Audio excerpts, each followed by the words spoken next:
মাহেশ মির্সি বহন এই এটা কে? 13 বছরের মেয়ে অনেক খুব টেস্ট বলে। আচ্ছা রাগ করে। আচ্ছা আচ্ছা আচ্ছা, অন্য অন্যগুলো চেক ইন করে দেখেন, বয়স গুলো শুনেন। ওর বউ নাকি কে? ওর বউর কন্ডা আমি বুঝতে পারবো।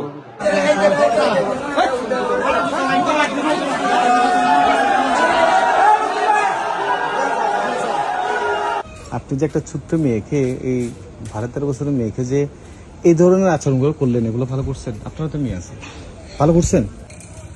আপনারা তো মেয়ে আছে, ভালো করলে তো আর আপনাদের সামনে দাঁড়াতে হইতো না আমাকে। স্বীকার করতেছেন এটা? তাহলে না নেই ওই যে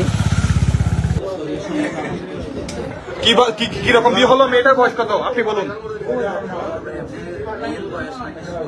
হ্যাঁ, অনেকদিন ধরে ওনার বিরুদ্ধে অভিযোগগুলো আসতেছে ওগুলো আমরা আমলে নিতে পারি নাই, যে উপযুক্ত কোনো তথ্য প্রমাণ ছাড়া কিন্তু কাউকে ধরা যায় না। যে যে জায়গায় গিয়ে তথ্যগুলো নেওয়া দরকার ওইখান থেকে নিয়েছি। ইভেন মেয়ের বাসায় গেছি, মেয়ের সাথে কথা বলছি। মেয়ের সাথে কথা বলার পরে বিস্তারিত জানার পরে, সত্যটা জানার পরে আবার হুজুরের সাথে কথা বলছি। হুজুর স্বীকার করছে, অকপটে স্বীকার করছে যে উনি এই জিনিসটা করছে, উনি শরিয়া মোতাবেক বিয়ে করছে।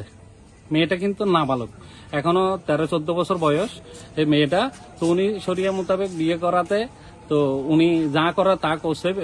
কিছুদিন আগে নাকি, আমার ডেটটা মনে নাই, উনি মেয়েটাকে বাড়ির থেকে আয়না এখানে হালিশহর কোন একটা মাদ্রাসায় ভর্তি করছে, আপনার আবাসিক ইয়াতে। তো এখানে নাকি 8-10 দিন ছিল। এটার কোনো তথ্য প্রমাণ কিন্তু নাই। ভর্তি করছে ঠিক আছে, গার্ডিয়ান জানে না, মা বাপ দুইজন দুই দিকে থাকে, যার কারণে জিনিসটা একটু লং ডিস্টেন্স হয়ে গেছে। জিনিসটা আসলে ধরার মতো স্কোপ ছিল না। আজকে যখন উনি স্বীকার করছে, তারপর আমরা এলাকার স্থানীয় লোকজন নিয়ে ওই অফিসে গেছি। মাদ্রাসার মালিক যে নাসির ভাই, ওনাকেও ডাকছি। ডাকার পরে আমরা প্রশাসনকে ডাকে ওনাকে সুবাদ্য করছি। আপনি যেটা করছেন এটা কি ভালো কাজ করছেন ভাই? প্লিজ বলুন, এটা কি ভালো কাজ করছেন? আমি তো আমি তাকে শরীর অনুযায়ী বিয়ে করছি ওর প্রস্তাবে।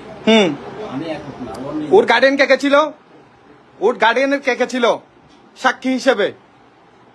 যেহেতু ইসলামিক দিকে যদি মেয়েকে বিয়ে করতে হয়, ছেলেদের কোনো পক্ষে ফ্যামিলি না থাকলেও কিন্তু মেয়ের গার্ডিয়ান থাকতে হয়। নিয়মটা কি? আপনার যে বিয়ে করলেন, বিয়ের নিয়মটা কি? ইসলামী শরীয়ত সেখানে উকিল হলে হ্যাঁ, সেখানে তার গার্ডিয়ান প্রয়োজন নেই, এটাই বলতে চাচ্ছেন আপনি? আপনাদের এ ধরনের কওমি মাদ্রাসাতে দীর্ঘদিনের অভিযোগ রয়েছে।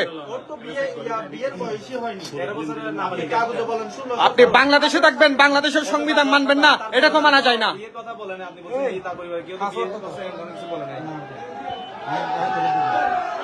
এই সেই এ ধরনের হুজুরের জন্য এবং মাদ্রাসা দেখে মানে কি এক ধরনের বলা যায় যে মানুষ বেশিরভাগই মাদ্রাসা থেকে ছেলে মেয়ে পড়াচ্ছে না, এদের জন্যই।